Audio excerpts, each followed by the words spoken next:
ఈరోజు నాకు చాలా గర్వంగా ఉంది. నా 4 సినిమాలు, ఇది 5వది. ఆ రోజు రాబోతుంది రేపు, దానికి కూడా చెప్పా. చరిత్రలో చాలామంది ఉంటారు, కానీ సృష్టించిన చరిత్రని మరల తిరిగి రాసి మరల చరిత్రను సృష్టించేవాడు ఒకడే. అది ఆ తెలియని ఒక శక్తి. దాని కొనసాగింపు ఆ డైలాగులు అన్నాను, నేనే ఈ శక్తి, నాదే ఆ శక్తి అని. చరిత్ర రాయాలన్నా మేమే, చరిత్ర సృష్టించాలన్నా మేమే, దాన్ని తిరిగి రాయాలన్నా మేమే. ఎంత నేనేదో పొగరుతో చాలామంది అంటారు, ఏంట్రా ఏం చూసినా బాలకృష్ణ ఇంత పొగరని. నన్ను చూసుకునే నా పదునైన పొగరని నేను అంటాను. ఎవరిని చూసుకుని ఇంత ధైర్యం అని ఉలిక్కిపడి చేస్తుంటారు. నా వ్యక్తిత్వమే నన్ను ఉచ్చుగొలిపే ఒక విప్లవంగా అడుగడుగునా చూపిస్తాను. అలాగే ఏంట్రా వీడికి అన్నీ తెలుసా అనుకుంటాను. నిన్ను తెలుసుకునే కంటే గొప్ప విద్య ఏముంటుందని ఒక సవాల్గా నిలబడతాను. అంటే ఇదంతా పొగరు కాదు, అది ఎక్కడి చూస్తుందో నాకు తెలియదు. అంతా ఆ పరమేశ్వరి ఓంకారం అన్నాను ఇందాక. ఓంకారం పరబ్రహ్మ సర్వ ఓంకార సంభవం అకారోకార మాంతాయ ఓంకారాయ నమో నమః. ఆ ఓంకార శబ్దం ఓం ఇది బ్రహ్మ ఏకాక్షరి అంటాం. అలా ఇలా తెలుసుకోవాలి. అంటే యువతరానికి ప్రతినిధులు, నవతరానికి నాయకులు, భావితరాలకు భారతదేశపు మహాశక్తి అయిన యువకులు. నీ తప్పు లేదన్ను, నీ తప్పుకు అది ఎట్లా అంటే ఈ యొక్క రొటీన్ దైనందిన కార్యకలాపాల్లో అన్నాను ఇందాక, పోటీ. దానికి నేను ఎప్పుడు ఏదైనా ఆసరా తీసుకునేది సినిమాలే, లేకపోతే సంగీతం. వీటి మీదే ఎప్పుడన్నా నేను మనిషిని, నాకు ఎప్పుడైనా నిర్లిప్తత ఇది వచ్చినప్పుడు రోజు గంటన్నర పూజ చేస్తాను నేను.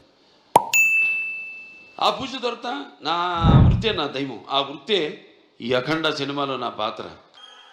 ఈ సినిమా ఇలాంటి క్యారెక్టర్ చేయాలని ఇది నా కళ, నా జీవిత ఆశయం.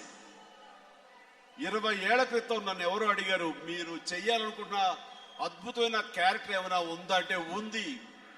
ఒక భగత్ సింగ్ లాంటి క్యారెక్టర్ చేయాలనుకుంటున్నాను. అవి నా జీవితంలో నటుడుగా మిగిలిపోయే అద్భుతమైన క్యారెక్టర్ అవ్వాలి, అలాంటి ఫ్రీడమ్ ఫైటర్ క్యారెక్టర్ చేయాలని నా కోరిక అని నేను ఎప్పుడో చెప్పాను. కానీ ఎవరో అలాంటి సబ్జెక్ట్తో రాలేదు. కానీ 12 సంవత్సరాల క్రితం, 12 years బ్యాక్, పరుచూరి సోదరులు ఉయ్యాలవాడ నరసింహారెడ్డి అనే కథతో వచ్చినప్పుడు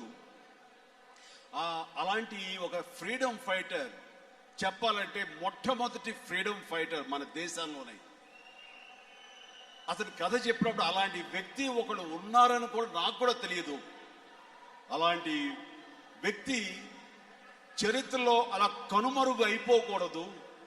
అతను గురించి, అతని పోరాట పటిమ గురించి, స్వాతంత్రం కోసం అతను చేసినటువంటి గొప్ప త్యాగం గురించి యావత్ భారతదేశానికి చెప్పాలంటే ప్రపంచపరంగా ఇండియన్స్, భారతీయులు ఎక్కడో సరే అతని గురించి తెలియాలని చెప్పేసి నేను ఈ కథ చెయ్యాలని ఆ రోజు నిర్ణయించుకున్నాను. కానీ ఆ తర్వాత దీన్ని తెర మీదకు తీసుకురావాలి, దీనికి పూర్తి న్యాయం చెయ్యాలి అంటే ఆ రోజుల్లోనే 80 కోట్లు ఖర్చు పెట్టాల్సి వచ్చేది. నేను 12 ఏళ్ల క్రితం, అప్పుడు నా మీద సినిమాలు 30-40 కోట్ల మధ్య ఉండేది. అంత బడ్జెట్ నిజంగా సపోర్ట్ చేయలేదు మార్కెట్. అలాగే దాన్ని కాంప్రమైజ్ అయ్యి దాన్ని చిన్నగా చేయడం నాకు ఇష్టం లేదు, పెద్దదిగా చూపించాలి ఎలా. అలాగే అయిపోయింది. ఆ తర్వాత అనుకోకుండా నేను సినిమా ఇండస్ట్రీకి దూరంగా పాలిటిక్స్కి వెళ్ళడం జరిగింది. ఆ 8-9 ఏళ్ల ప్రయాణంలో మళ్ళీ నేను ఖైదీ నెంబర్ 150 సినిమా చేసిన తర్వాత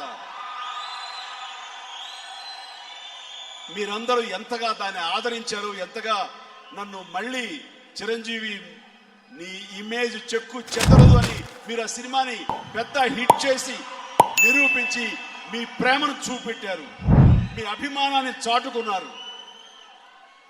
ఆ ధైర్యంతో ఈ రోజున ఈ సినిమా భారతదేశం లెవెల్లో గనక మనం తీయగలిగితే, ఎన్ని 100 కోట్లను ఖర్చు పెట్టగలిగితే మనం అద్భుతంగా విజయం సాధిస్తున్న నమ్మకం నాకుంది.